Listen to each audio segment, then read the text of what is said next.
Pronto, começou a gravar, estamos gravando já. Agora, nós dois temos uma missão complicada, né? Que é manter as crianças quietas, né? Aí duas aqui. Verdade, verdade. A minha já tá aqui rodando a sala, mas tá tranquilo. Vambora. Vamos lá.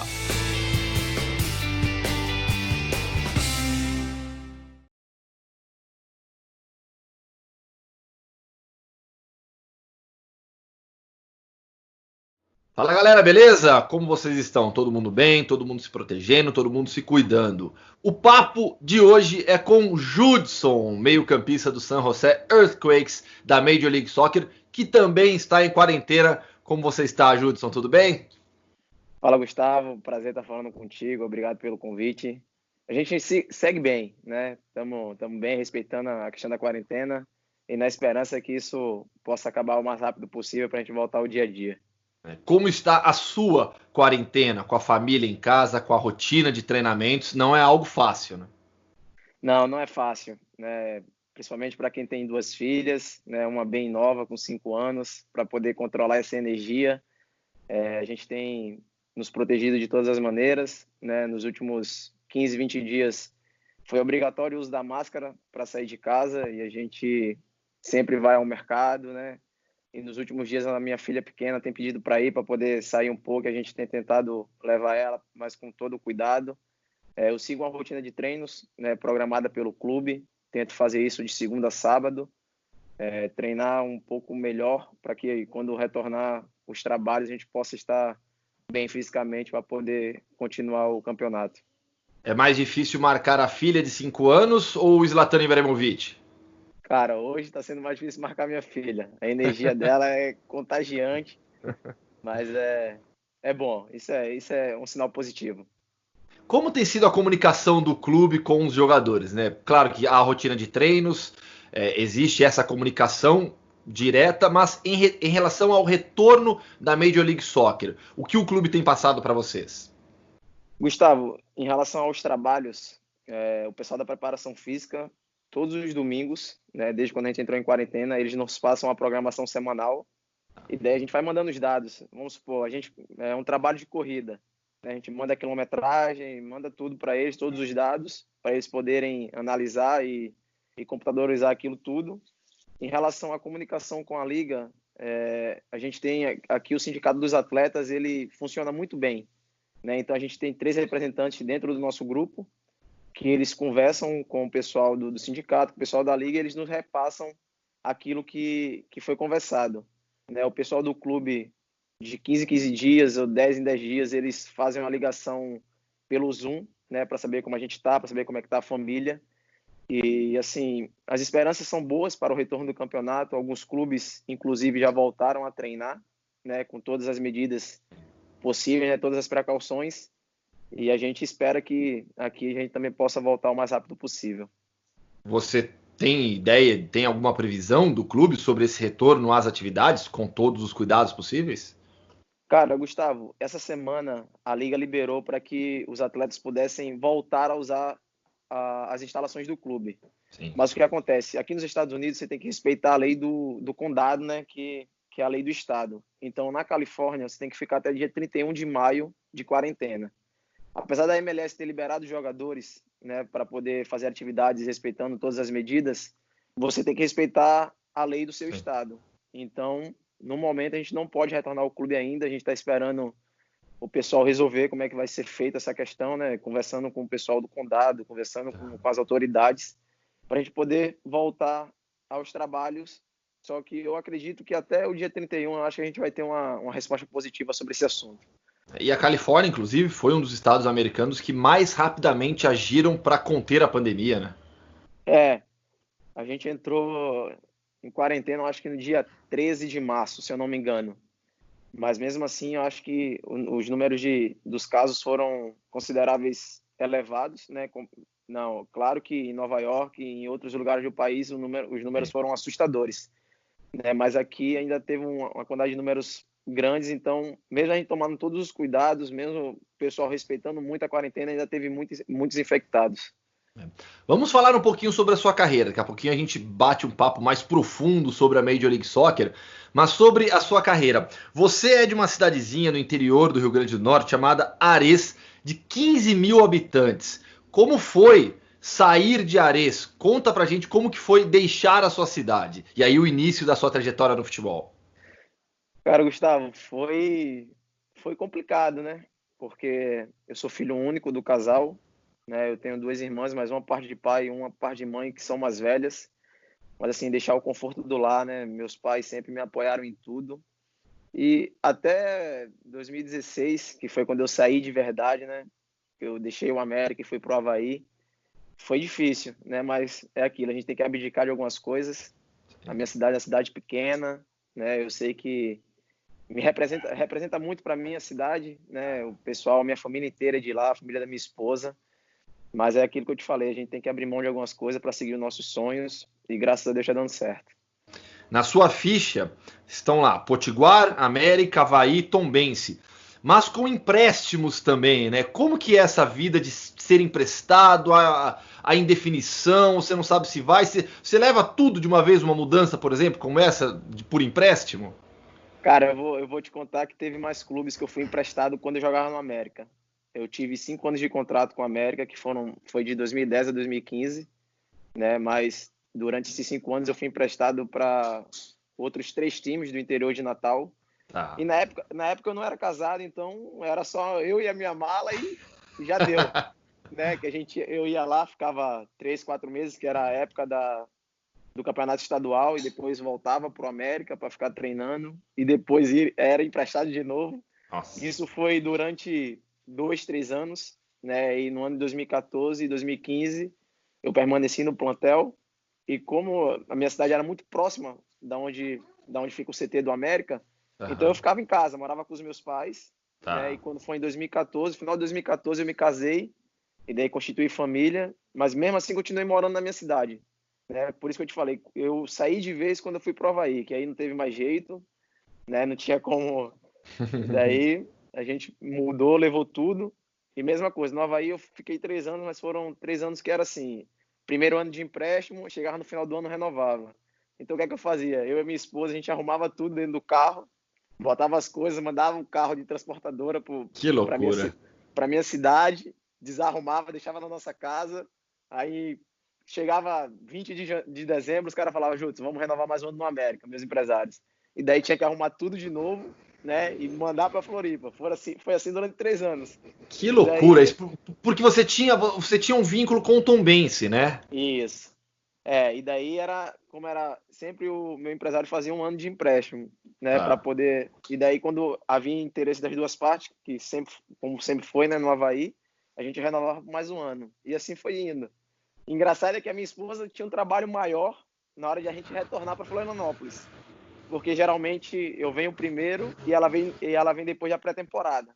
Tá. E daí ela tinha que arrumar tudo na nossa cidade para poder mandar o carro na transportadora, para a gente poder ajeitar de novo o apartamento. Eu acho que o último ano em Floripa, né, que foi 2018, que foi um ano que a gente não levou muita coisa. Porque a gente já pensou, não, acho que a gente vai renovar mais um ano.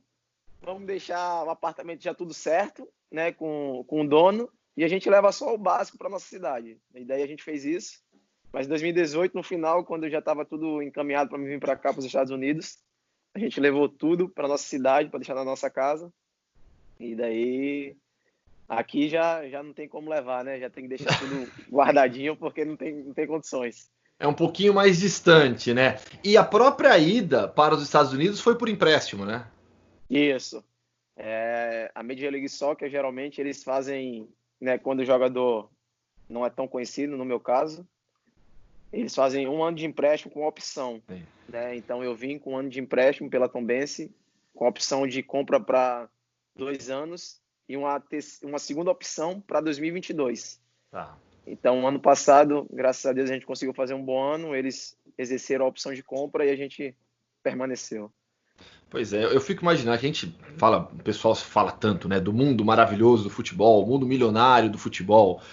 Você é um caso de que poxa, jogou em clubes legais, clubes importantes do Brasil, mas essa vida de mudança, vai, volta, indefinição, isso acho que é difícil até para a família demais, né? Acho que poucas pessoas se atentam a isso, ao lado familiar, como é difícil para a família de um jogador de futebol. Isso eu fico feliz de poder ter uma sequência boa em clubes por esse motivo, né? Porque não é preciso tanto as crianças mudarem de escola, ter trabalho com questão de mudança, que isso dá dor de cabeça, né? É mínima, mas dá. A minha filha mais nova, ela teve o início da educação dela toda em Florianópolis. E foi difícil, porque ela deixou amiguinhos para trás, que, né, no início, as pessoas que ela tinha mais contato, mas ela ainda teve 2 anos de estudo em Floripa, e aqui ela não conseguiu ir para a escola ainda, porque são normas que são diferentes. Por exemplo, uma criança não pode ir para a escola antes dos 5 anos.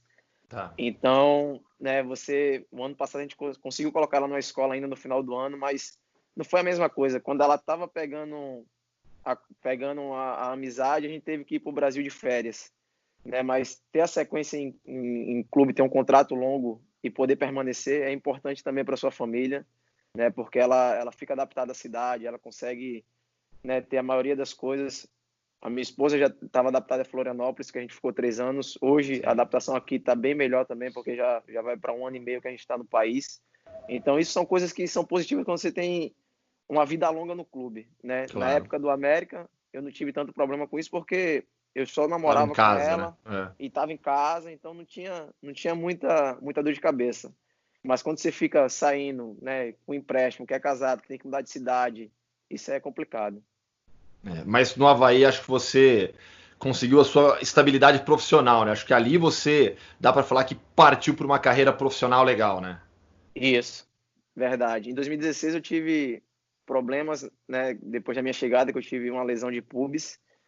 E eu acho que ali, o ano de 2016 foi quando eu tive mais medo tive um medo maior de não permanecer no Avaí, né? Mesmo tendo conseguido o acesso, mas eu tinha perdido a minha titularidade, então tinha muitas coisas que influenciavam. Então eu voltei para minha cidade em 2016 sem saber se eu iria ou não voltar para o Avaí.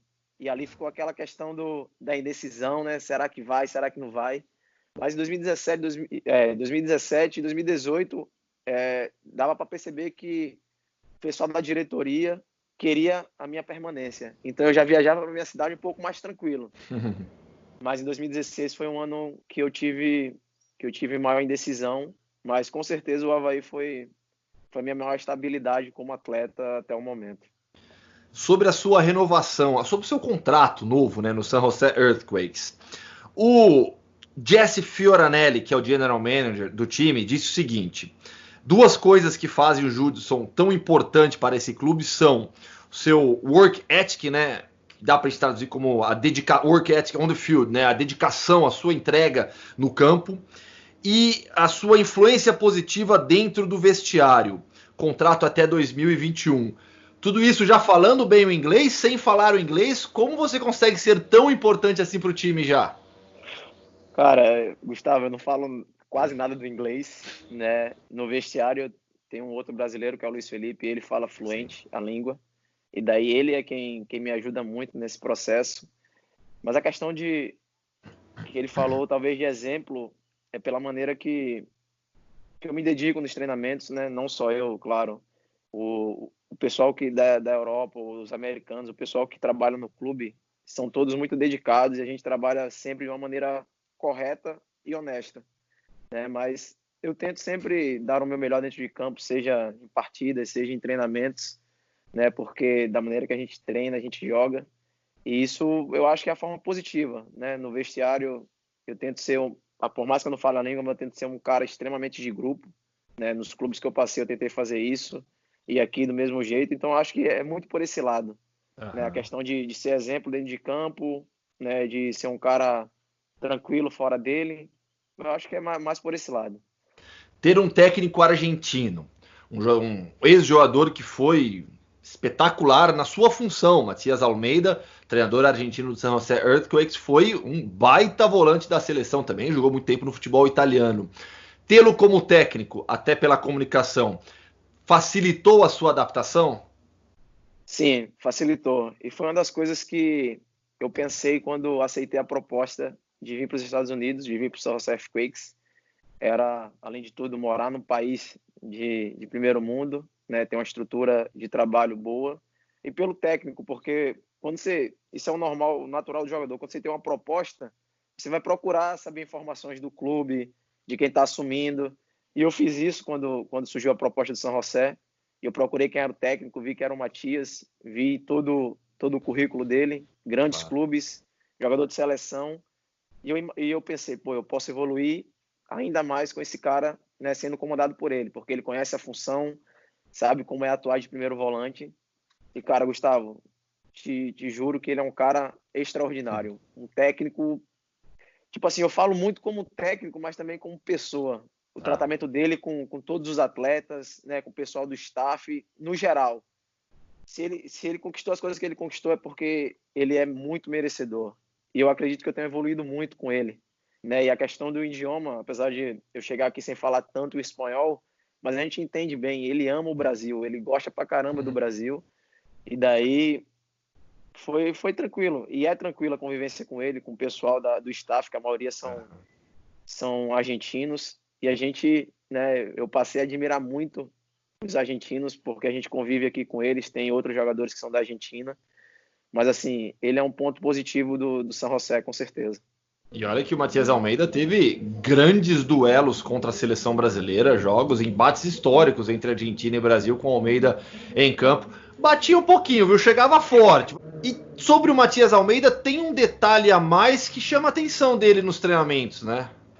Isso, Gustavo. Pô, ele geralmente na quarta-feira ele faz um trabalho de saída de bola, né, com os laterais, zagueiros, volantes. E quando a gente erra os passes, né, ele coloca uns golzinhos no meio campo. Quando a equipe está defendendo, erra os passes, ele faz a posse de bola. Ele Caramba. pressiona. Ele tem assim, ele geralmente fala pra gente que não é muito de correr, essas coisas, mas quando ele tá com a bola, meu amigo, ele dá bote, pressiona, faz cobertura. Assim, é um cara que ele hoje deve ter uns 46 anos, mas você quando vê as ações dele dentro de campo, você entende que o cara foi muito diferente quando atuou, velho. Muito mesmo. É um cara diferenciado. E tá em boa forma física ainda? Tá, pô, 46 anos ele não é estilo Zé Roberto, né? Ele não tá estilo Zé Roberto. Mas para fazer os trabalhos com a gente nota que ele ainda tem uma força física boa. Mas é aquela coisa, ele às vezes no dia a dia, acabou o treino, ele dá 2, 3 voltas. Daqui a pouco ele fala que tá de saco cheio, para de correr e fala, não vou correr mais não preciso disso mais não. Aí pronto. A gente não gosta muito de churrasco, né, velho? Então, e quando os caras fazem churrasco, ele fica na beira ele fica na churrasqueira, velho, passando a carne. Ele fala pra gente assim, pra mim a maior satisfação é poder servir carne pra vocês. E uma tecla que ele bate muito, eu quero aqui uma família. Porque assim, ele teve proposta para sair ano passado. O pessoal falou que a seleção do Equador queria ele, Cruz Azul do México queria ele, porque lá no México, pô, Sim. ele é o cara, né? Ele teve 5 anos de Chivas, eu acho que ele chegou a 7 finais, ganhou com o Champions. Então, assim, é uma história.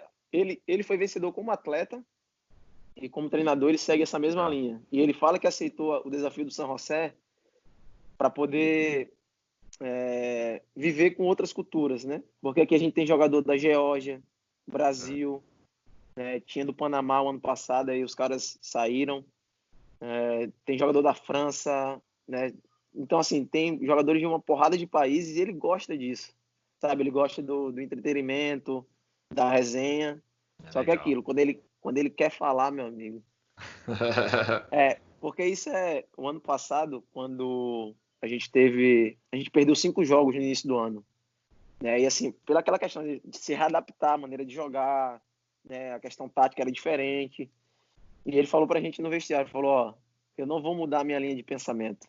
Eu tenho convicção da maneira que eu jogo, da maneira que eu coloco meu time para atuar. E assim, sem a bola, tem que romper, tem que marcar, sofrer e tal. Mas com a bola, ele dá total liberdade, Gustavo. Pra Total jogar. liberdade para jogar. É tanto que o ano para você ver como com ele não tem esse negócio. Se estiver perdendo, ele coloca o time para frente, não tem problema. Eu vou falar do último jogo porque foi o jogo que se a gente vence, a gente entrar nos playoffs. A gente jogou contra o Portland, lá em Portland. A gente tava perdendo o jogo 2-1 no segundo tempo. Ele tirou o zagueiro, colocou um atacante, me colocou para jogar de zagueiro. Caramba. Para buscar o resultado. E, Tem assim, esse estilo mesmo. Né? Tem esse estilo. Com a bola tem que jogar. Eu acho que o ano passado a gente foi um dos times que teve maior posse de bola no campeonato. Posse de bola, questão de finalização também, eu acho que foi muito, muito positivo. Só que, infelizmente, a gente não conseguiu ir para os playoffs. A gente teve um início de ano de campeonato ruim, né? Os 5, 6 primeiros jogos a gente foi muito abaixo. Depois a gente teve uma sequência avassaladora. A gente chegou a ser vice-líder da conferência. Só que aconteceu, nos últimos 10 jogos, a gente precisava vencer 3 jogos, 4 jogos, a gente venceu 2, perdeu 8. E daí a gente não classificou. Mas assim, ele é isso que eu te falo, sem dúvida ele é um cara muito positivo dentro e fora de campo, né? E eu acredito que a maioria dos jogadores tem evoluído com ele, em todos os sentidos. E essa adaptação sua à Major League Soccer, né? O fato de você ter chegado já mais experiente também, isso contribuiu demais? Sim, acredito que sim, mas vale ressaltar que os 3 primeiros meses foram difíceis pra caramba, Gustavo. Muito difícil pelo idioma. Por quê? Acho que pelo idioma, por não entender muito, né, aquilo que se falavam, aquilo que o pessoal queria como proposta para, principalmente dentro de campo, né? Eu falo mais dentro de campo. Fora de campo a gente consegue, né, desenrolar algumas coisas, mas dentro de campo você entender quando o cara fala, vai para o lado direito, vai para o lado esquerdo, gira, né? Então isso foi muito difícil e também assim, porque eu estava adaptado a jogar de uma maneira no Brasil, né? E aqui a gente joga de uma maneira totalmente diferente. O Matias gosta de marcar individual por setor. Então te exige um pouquinho mais fisicamente. Né? Te exige um pouquinho mais fisicamente, só que você tem que se readaptar. E aí no início foi difícil para mim, mas também para todos os jogadores, porque era uma filosofia nova da maioria dos atletas. E daí os 3 primeiros meses foram os mais complicados. Depois você vai pegando o jeito, os caras vão te dando toques de como escutar para poder reagir em campo, e daí as coisas vão melhorando. E em relação à língua ainda, como que está o seu inglês hoje? Você faz aula, você treina, claro que tem a convivência, mas como está o seu inglês hoje? Então, a minha proposta, né, a minha e da minha esposa é que a gente iria estudar esse ano numa escola mesmo, ir para a aula mesmo para poder melhorar. Eu nem estava buscando as escolas e tudo, aconteceu a questão da pandemia, né? Mas a gente estuda em aplicativos, né? Tem a convivência, mas eu te juro que meu inglês é muito fraco ainda, precisa melhorar muito. Mas a linguagem da bola já melhorou bastante e é isso que importa, né? Já melhorou muito. E quando surgiu a proposta do San José, né? Como ela surgiu? Como veio uma proposta para você da Major League Soccer? Gustavo, a gente tem um diretor de scouting que é brasileiro. O nome dele é Bruno Costa. E ele me acompanhava desde 2015, né, quando eu tive um ótimo ano pelo América. E ele deixou meus dados guardados, foi me acompanhando durante algum tempo. E quando foi o ano passado, no meio do ano, eles precisavam de um volante. E o Bruno entrou em contato com os meus empresários, falou que estava me indicando pro Jesse, que eles iriam entrar em contato.